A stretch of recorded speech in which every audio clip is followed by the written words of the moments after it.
Salve Maria! Estou aqui neste momento, começando mais um vídeo do nosso canal, Orações Diárias. Você que ainda não é inscrito, aproveite, vai lá, se inscreva, deixe um comentário e ative o sininho.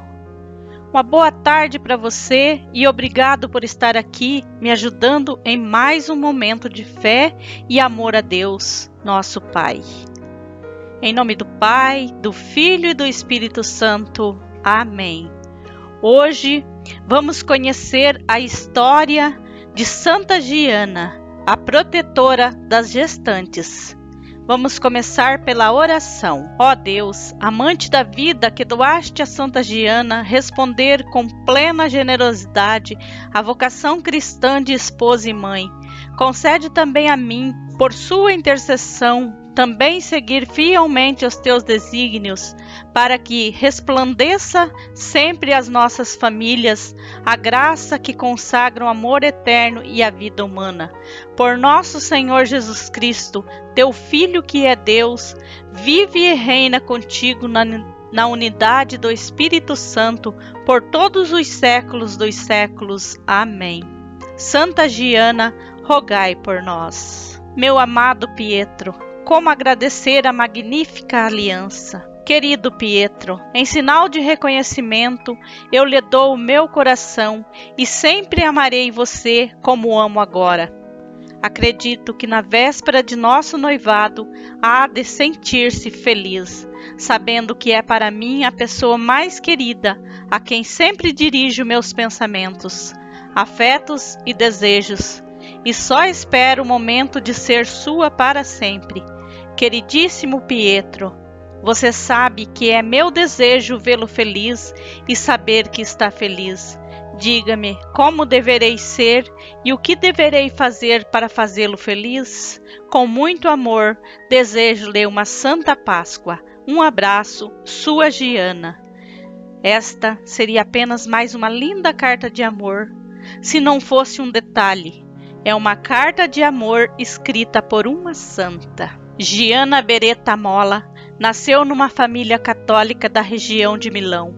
Seu pai era administrador de uma indústria, sua mãe professora formada. Giana nasceu em Magenta, na Itália, em 1922. Em 1925, a família mudou-se para Bérgamo, no norte da Itália. Giana foi preparada para a primeira comunhão, aos 5 anos e meio de idade. A atmosfera do lar da família era de calma e de paz. A mãe nunca gritava com os filhos, mas sabia diverti-los de algo errado que eles faziam. Ela não deixava passar nada de errado, e se a falta havia sido grave, deixava-os de castigo, mas tudo feito com muita calma e sabedoria. Giana cursou o primário numa escola das Irmãs Canosianas e o curso secundário foi numa escola pública. São dessas épocas os primeiros escritos de Giana.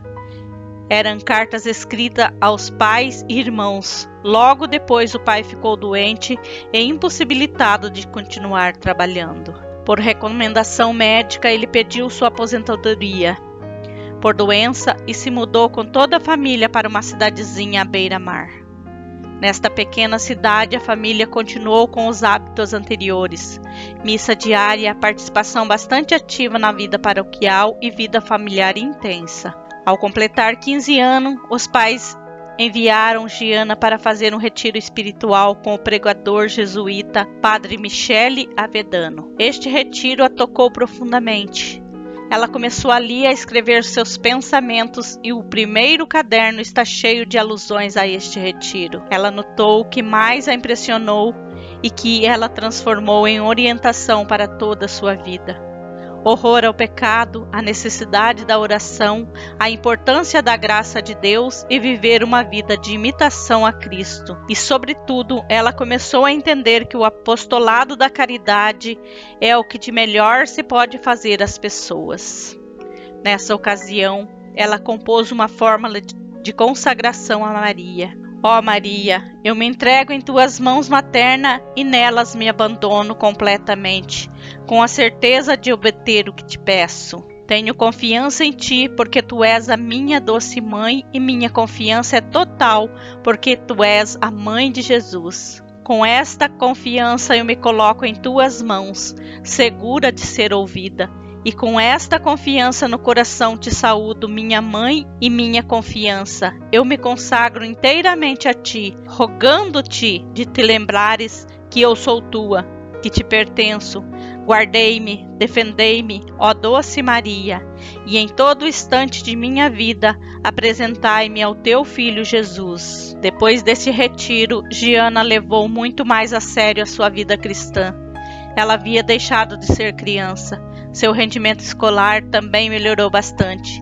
Passou de ano com notas muito boas. Tudo ia bem, menos a sua saúde.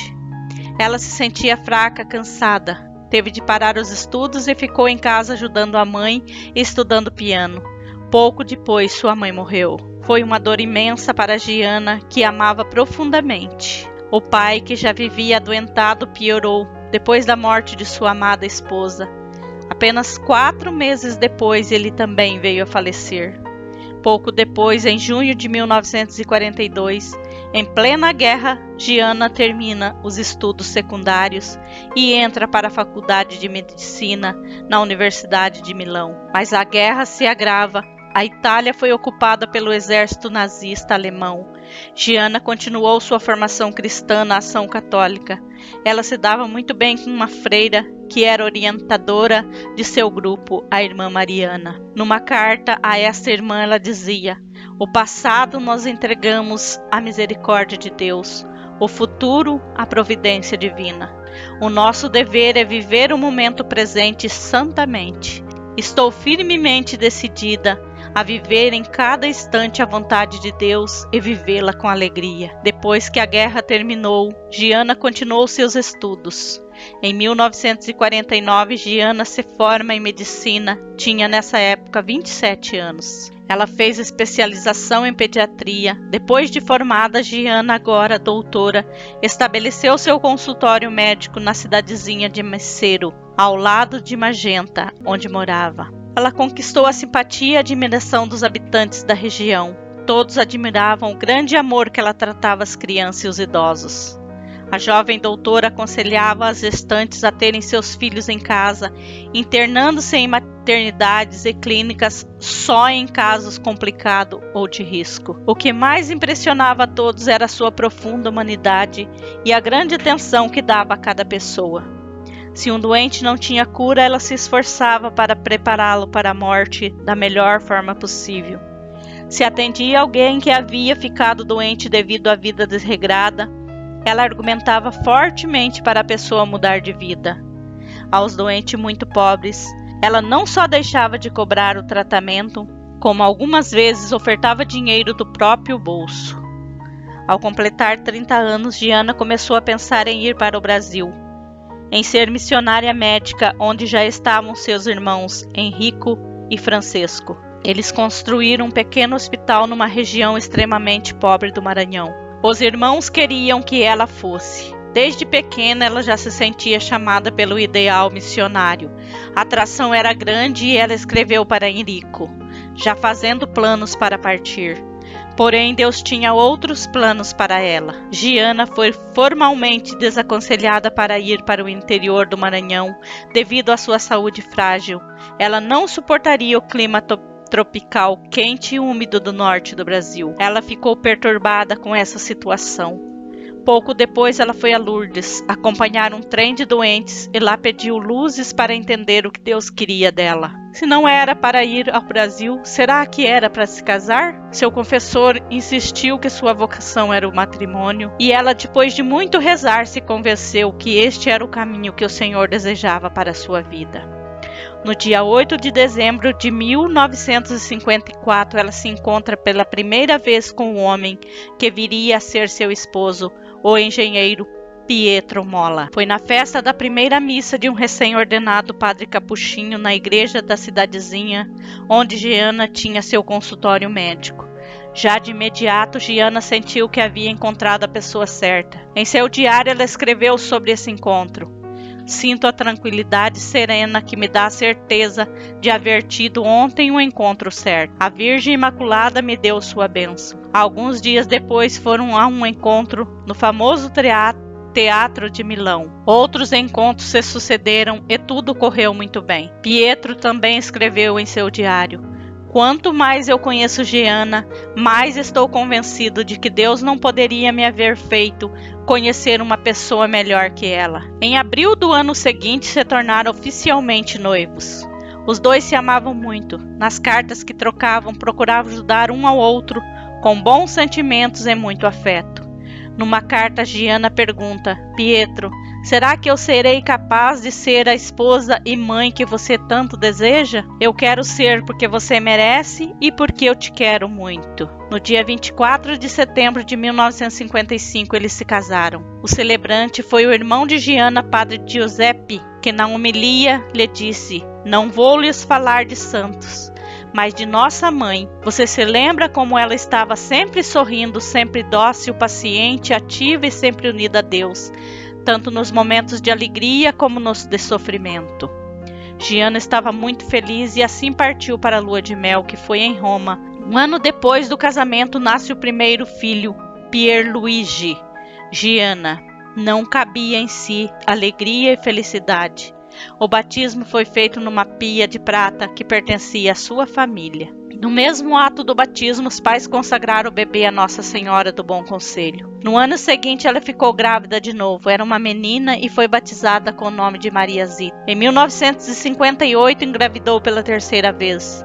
No 8º mês, teve de ser internada às pressas, pois passava mal e temia perder o bebê, mas felizmente ela resistiu e teve uma filha sadia, Laura, em julho de 1959. Ficou grávida pela 4ª vez em 1961. Já no 2º mês de gravidez notou algo estranho. Um fibroma começou a se formar ao lado de seu útero. A cada dia o fibroma crescia e logo começou a ameaçar a vida do bebê, ainda por nascer. Como médica, ela compreendia perfeitamente o perigo que tanto ela como seu filho corriam, mas sua confiança em Deus era total. Em tais casos, com mães grávidas, muitos médicos simplesmente fazem a operação para retirar a massa anormal que crescia junto ao útero e aproveitavam para fazer um aborto, matando o bebê para que a recuperação da mãe se desse sem problemas posteriores. Sabendo disso, Gianna quis falar com o cirurgião antes da operação. Na presença de seu marido e do irmão médico, Ferdinando, ela disse ao cirurgião que tudo devia ser feito para preservar a vida do bebê. Ela se confessou, comungou e ofereceu sua vida a Deus, rogando pela vida da criança. O médico prometeu respeitar o seu pedido. A operação correu bem e um grande fibroma foi retirado. O médico fez uma espécie de costura no lugar que separava o útero onde estava o feto e o local da operação. O perigo era que, o feto crescendo, rompesse essa costura, provocando forte hemorragia que poderia custar a vida da mãe. Era um perigo, uma possibilidade da qual Gianna estava plenamente consciente. Tudo correu bem. Gianna se recuperou da operação, mas longe dos filhos que haviam sido levados para outra cidade com parentes. Mas a recuperação foi dolorosa. Porém, ela nunca se queixava e fazia de tudo para não pesar sobre o marido. A gravidez continuou e chegou ao 7º mês. Era o momento mais perigoso dessa gravidez de alto risco, pois o bebê já estava grande e a costura feita no útero podia se romper. Sabendo do perigo, Gianna se mantinha muito calma e serena, colocando sua vida e a do filho nas mãos de Deus.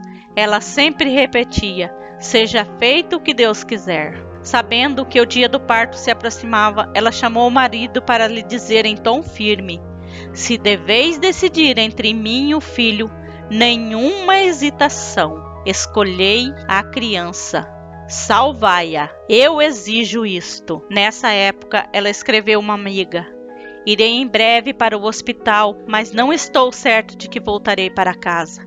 A minha gestação é difícil, eles deverão salvar ou a mãe ou o bebê. Eu quero que o meu filho viva. No dia 20 de abril, sexta-feira santa, Pietro a leva para o hospital de Monza. Ao chegar, Gianna diz à enfermeira: aqui estou, Vim aqui para morrer. O importante é que tudo corra bem para o bebê. Não se importe comigo. E ao entrar na sala de operação, ela disse ao marido: estou pronta para tudo, o que Deus quiser. As enfermeiras e médicos se admiravam de vê-la tão tranquila e calma. Os médicos fazem uma cesariana no dia seguinte, sábado santo. O bebê, uma menina, era grande, pesava 4,5 kg. O bebê estava bem. Giana havia escolhido o nome de Emanuela, mas o marido Pietro juntou o nome da mãe, Giana Emanuela. Logo após o parto, as condições da mãe pioraram. Tinha febre alta, o pulso estava muito fraco e sentia dores horríveis no ventre. Os médicos tentam de tudo: antibióticos, sonda, anti-inflamatórios. Ela não se queixou uma só vez das dores que sofria, mas não quis receber sonífero, pois queria estar plenamente consciente junto a seu marido. No dia seguinte, conseguiu receber a comunhão num minúsculo pedacinho de hóstia e ficou felicíssima. A família se reuniu no hospital. A irmã freira missionária na Índia veio às pressas. Ao lhe dar o crucifixo que portava em seu hábito para Giana beijar, ela disse: Jesus, eu te amo. E dirigindo-se à sua irmã, comenta: se você soubesse o quanto conforto eu recebo beijando o crucifixo. Se não fosse Jesus que me consola em certos momentos. Do leito de morte, a gente julga as coisas de modo bem diferente. Durante a vida, a gente costuma dar valor a coisas que na verdade não têm nenhum valor. Ela recebeu o sacramento dos enfermos e rezava o tempo todo. Pietro depois comentou que ela havia entrado numa espécie de diálogo com Deus. A partir daquele momento, nada deste mundo lhe importava. Ela sempre se preparava para ir ao encontro do seu Salvador, mas ela ainda tinha um último pedido a fazer. Queria morrer em casa. Queria ver seus filhos uma última vez. Os médicos só deixaram sair no dia seguinte, quando já não havia mais nenhuma esperança de cura. Ela já não podia mais falar. Ao chegar em casa e ouvir a voz das crianças, estava feliz, apesar das dores que sofria. Poucas horas depois, às 8 da manhã do dia 28 de abril de 1962, Giana deixou esta vida, morrendo em paz, dando ao mundo um exemplo tocante de amor de mãe, que chegou a abandonar a própria vida para salvar a da filha. Ela sabia perfeitamente, como médica, o risco que havia corrido. O oferecimento de sua vida foi um ato plenamente consciente. A devoção a Giana começou logo depois do sepultamento. Sempre vinham mulheres grávidas pedindo sua intercessão. O processo de beatificação foi iniciado pelo Papa Paulo VI, a pedido por escrito de todos os bispos de Lombardia, região do norte da Itália, onde Giana viveu. Em 1986, depois de encerrado o processo de beatificação, o Papa João Paulo II proclamou as virtudes heróicas de Giana. Santa Giana Beretta Molla, exemplo de mãe, eu quero que o meu filho viva. Muitas graças extraordinárias foram acrescentadas ao processo, sobretudo de mães com gravidez difícil, de alto risco, que recorriam a ela e conseguiam ter um bom parto. O milagre decisivo para a beatificação aconteceu no Brasil. O Papa João Paulo II reconheceu a graça alcançada por Lúcia Cirilo em Grajaú, no Maranhão, exatamente no hospital fundado pelo Padre Alberto, irmão de Giana, onde a santa quis, em sua juventude, ser missionária. Para a canonização, outro milagre também no Brasil foi escolhido pelo Vaticano. Em Franca, São Paulo, Elizabeth Arcolino estava também em sua 4ª gestação. No 4º mês, Elizabeth perdeu o líquido amniótico, o que significa a morte do bebê e possivelmente também da mãe, caso o feto não fosse retirado.